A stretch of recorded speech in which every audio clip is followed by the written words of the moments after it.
नमस्कार दोस्तों। Educational mid channel में आज है आपका स्वागत।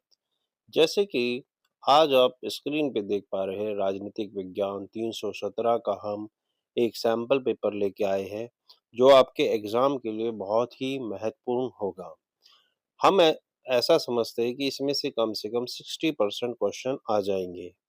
तो जैसे कि आप यहाँ पे देख पा रहे हैं कि पहला क्वेश्चन जो है, पूंजीवादी अर्थव्यवस्था निम्नलिखित में से किसके साथ निकटता से जुड़ी हुई है? तो आप लिख सकते हैं उदारवाद।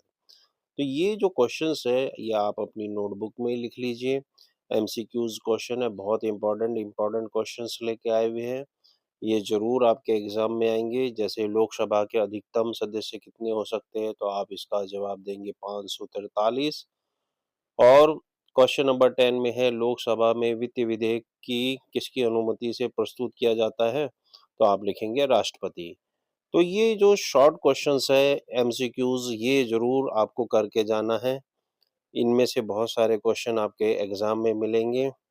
और आज हम खास बात इस हमारे इस वीडियो की ये होगी कि आज हम आपके साथ जो लॉन्ग क्वेश्चंस होंगे उसको डिस्कस करेंगे। तो प्यारे बच्चों, आपसे ये मेरी रिक्वेस्ट है कि आप इन क्वेश्चंस को ध्यान दीजिए। अब आपकी स्क्रीन पे दो दो नंबर वाले क्वेश्चन हैं जिसमें आपको 2 पॉइंट लिखने हैं। जैसे यहाँ क्वेश्चन दिया हुआ है 44 कि राष्ट्रपति किन्हीं दो परिस्थितियों में राष्ट्रपति शासन लागू हो सकता है।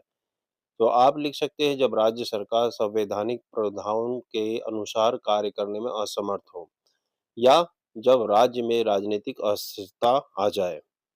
तो ये इस तरह से कुछ क्वेश्चंस हैं, मगर मैं आपको आज जो हम लॉन्ग क्वेश्चन के ऊपर डिस्कस करेंगे। जैसे क्वेश्चन नंबर 53 पे देखिए, राज्य और राज्य सरकार के 5 अंतर।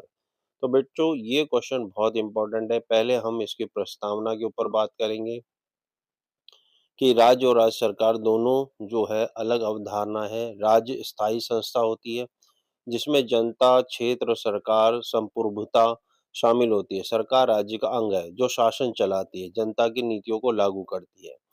अब इसमें हम पॉइंट्स, हमने 8 पॉइंट, 9, 10 पॉइंट दिए हुए हैं, तो आपको 10 पॉइंट याद करने हैं। जैसे प्रकृति, नेचर क्या होता है? राज्य एक स्थायी संस्था है, यानी राज्य जो है हमेशा रहेगा, मगर सरकारें जो है बदलती रहती है। दूसरा जो है स्थायित्व, राज्य हमेशा बना रहता है, सरकारें बदलती रहती है। संरचना, राज्य के 4 अंग होते हैं। जैसे हर राज्य में जनता भी चाहिए होती है, हमें क्षेत्र भी चाहिए होता है, सरकार होती है, संप्रभुता होती है। अब संप्रभुता क्या होती है? राज्य के पास सर्वोच्च शक्ति होती है। सरकार को यह शक्ति संविधान और राज्य से मिलती है, इसीलिए सरकार स्वतंत्र रूप से सर्वोच्च नहीं होती है। दायरा क्या है? राज्य का दायरा व्यापक होता है। सुरक्षा, कानून व्यवस्था, न्याय, विकास इसमें ज़रूरी होते हैं। सरकार का दायरा केवल नीतियाँ बनाने और लागू करने तक सीमित होता है। परिवर्तनशीलता, राज्य की शासन और अस्तित्व स्थिर रहता है। सरकारें समय-समय पर चुनाव और राजनीतिक परिस्थितियों से बदलती रहती है। फिर है नागरिक संबंध क्या होते हैं? नागरिक राज्य के स्थायी सदस्य होते हैं। सरकार नागरिकों को सेवा देने और उनकी प्रति जिम्मेदारी निभाने के लिए होती है। वैधता, राज्य की वैधता जनता और संविधान से आती है। सरकार की वैधता चुनाव और कानून से आती है। क्षेत्र, राज्य का अपना निश्चित क्षेत्र होता है जिसकी अंतर्राष्ट्रीय पहचान होती है। सरकार उसी क्षेत्र में शासन और प्रशासन करती है। उद्देश्य, राज्य का उद्देश्य जनता की स्थायी भलाई और विकास है, और सरकार इसी उद्देश्य की योजनाओं को लागू और कार्यक्रम के माध्यम से पूरा करती है। और आपको अंत में निष्कर्ष भी जरूर लिखना है। अब यहाँ पे दिया हुआ है राज्य और राष्ट्र में 5 अंतर क्या है, इसको भी पढ़ लीजिए। मैं आपको कुछ एक और इम्पोर्टेंट क्वेश्चन की तरफ ले जाऊंगा। जैसे मार्क्सवाद की प्रासंगिकता क्या है, वो देखेंगे हम। उदारवाद की 5 कमियां, ये आपको दी हुई है। बहुत ही मैंने की पॉइंट्स में आपके लिए ये वीडियो लेकर आए हैं। आपको जरूर करना है बच्चों ये काम। भारत के चुनाव आयोग के 5 कार्य, ये भी बहुत इंपॉर्टेंट है। चुनाव कराना, मतदाता सूची बनाना, चुनाव चिन्ह आवंटन कराना, आचार संहिता लागू करना, राजनीतिक दलों का पंजीकरण करना, पारदर्शिता बनाए रखना, चुनाव खर्च पर नजर रखना, विवाद निपटारा और मतदाता शिक्षा, स्वतंत्रता और निष्पक्षता बनाए रखना।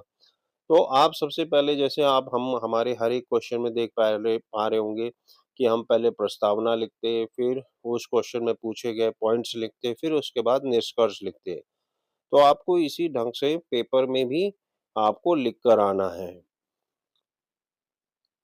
फिर यहाँ पे देखिए कि ये दबाव समूह वाला क्वेश्चन आ जाता है, फिर क्षेत्रीय दलों और भारतीय राजनीति में योगदान क्या है? और भारत में चुनाव प्रणाली की 5 कमियाँ क्या है? 60 नंबर क्वेश्चन। तो ये जो क्वेश्चन्स है बहुत इम्पोर्टेंट है। जैसे ये देखिए 61 संयुक्त राष्ट्र की 5 प्रमुख गतिविधियाँ लिखिए। तो ये भी क्वेश्चन बहुत बार एग्ज़ाम में आ चुका है, तो आपको इसको भी अच्छी तरह से तैयार करना है।